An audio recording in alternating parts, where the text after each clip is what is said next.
Ako nga pala si Antamad pero may pangarap kaya tara samahan niyo ako sa panibago kong vlogs. Ngayong araw nga po pala, pina-check up ni mama yung dalawa kong kapatid. Sabi ng doktor, need daw pong i-dengue test ang bunso kong kapatid. At nung natapos na po siyang i-dengue test, lumabas na po ang resulta ng dengue test. Tinawag na po yung pangalan niya para basahin yung resulta ng dengue test. Ayan po, pumasok na po sila mama. Babasahin na po ng doktora kung anong resulta. Pasensya na po kung magulo po yung video ng kapatid ko dyan. Kasi po si Charles ang nagbibideo dyan. Ang kapatid kong lalaki. At balik na po tayo sa resulta. At thank you Lord, negative po ang resulta. Ayan po, at sine-check up na din po ang likod ng kapatid ko dahil may ubot sipon din po kasi siya. Shoutout nga po pala sa doktor ng kapatid ko. Sana po lahat ng doktor ganito rin kabait. Ayan po, pababa na po sila dyan para kunin ng mga gamot. Sa panahon po ngayon, malaking bagay na po yan.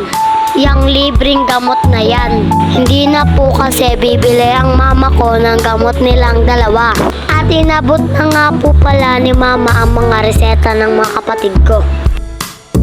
At pauwi na nga po pala sila dyan, nakasakay na sila sa tricycle.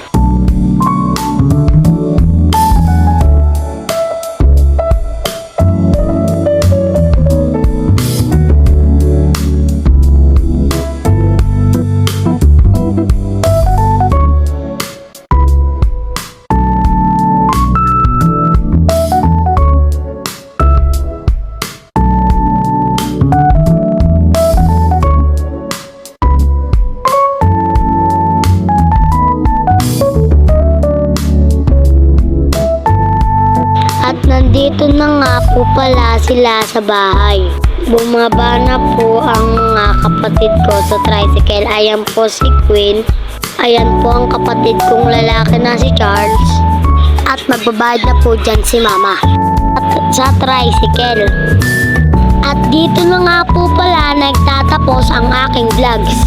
Thanks for watching. Bye-bye. Like, share, and follow, and subscribe to my page.